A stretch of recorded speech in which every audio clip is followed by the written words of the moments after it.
Assalamualaikum warahmatullahi wabarakatuh. Hai teman-teman, perkenalkan nama saya Naila dan Laila dari SD Muhammadiyah 18 Surabaya. Di sini Naila akan bercerita tentang Maryam dan bayi suci. Yang solih siap belum? Siap. Yang solihah siap belum?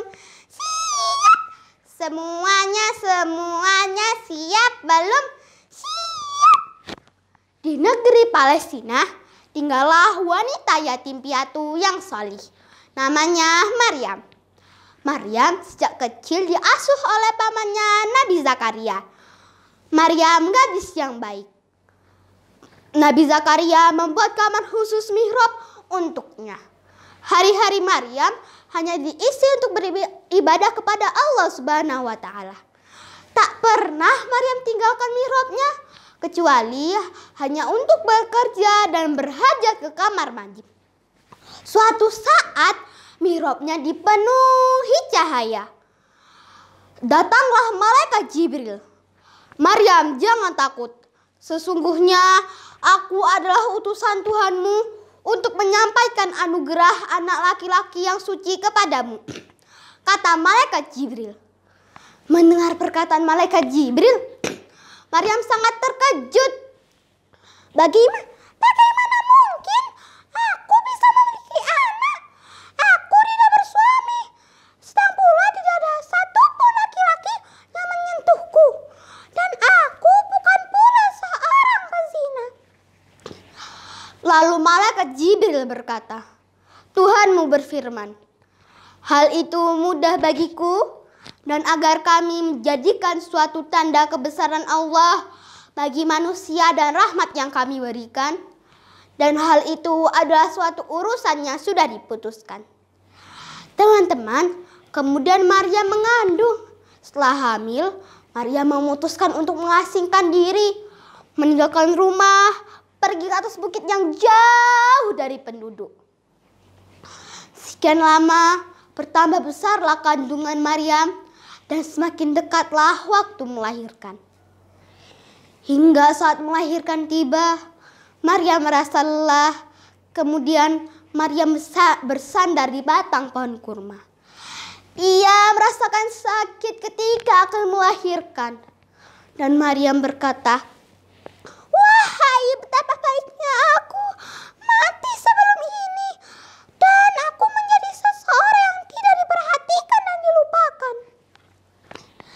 Setelah Maryam melahirkan, malaikat Jibril datang menghampiri dan menyeru Maryam dari tempat yang lebih rendah. Jangan bersedih hati, sesungguhnya Tuhanmu telah menjadikan anak sungai di bawahmu.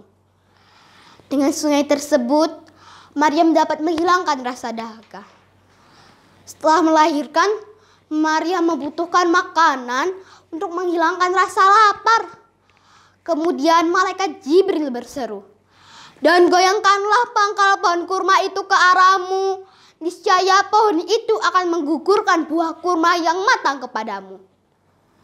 Makan, minum, dan bersenang hatilah kamu. Lalu malaikat Jibril menyampaikan perintah dari Allah kepada Maryam agar tidak berbicara kepada siapapun pada hari itu. Bayi itu diberi nama Isa Al-Masih.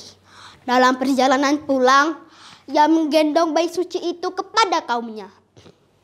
Melihat kedatangan Maryam dan bayi mungil itu, mereka kaumnya berkata, Wahai Maryam putri Imran, bayi siapakah yang kau gendong? Terangkanlah kepada kami, jangan sembunyikan kebohongan. Maryam hanya diam. Lalu kaumnya berkata kembali, Wahai Maryam, sungguh engkau telah melakukan perbuatan yang sangat mungkar. Pertanyaan, hinaan, dan cemoohan yang bertubi-tubi dari kaumnya tidak menggayahkan Maryam untuk berbicara. Maryam hanya diam saja. Tiba-tiba bayi dalam pelukan Maryam berbicara.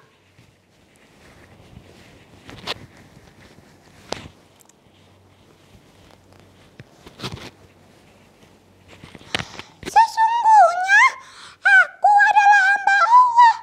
Dia memberiku kitab Injil dan dia menjadikan aku seorang yang diberkahi di mana saja aku berada. Dan dia memerintahkan kepadaku untuk melaksanakan sholat dan menunaikan zakat selama aku hidup dan berbakti kepada ibuku. Dan dia tidak menjadikan aku seorang yang sombong lagi celaka. Nah, teman-teman, cerita yang Nelek ceritakan tadi berasal dari Al-Quran surat Maryam ayat 19 sampai 32. Peristiwa kelahiran Nabi Isa alaihissalam memberikan kita pelajaran bahwa Allah Maha Pencipta. Sesuatu yang dikehendakinya pasti akan terwujud. Sesuatu yang tidak bagi makhluk, bagi Allah pasti bisa. Selain itu, jasa orang tua sangatlah besar kepada kita. Bagaimana pedih dan sakitnya ketika ibu melahirkan kita. Karena itu, patuh dan berbakti kepada orang tua termasuk kewajiban. Terima kasih yang telah mendengarkan cerita dari Nagla. Semoga bermanfaat bagi kita semua. Andai ada sumur di ladang, jangan menumpang mandi, malu kelihatan auratnya. Andai ada umur yang panjang, sampai berjumpa lagi di lain waktu. Wassalamualaikum warahmatullahi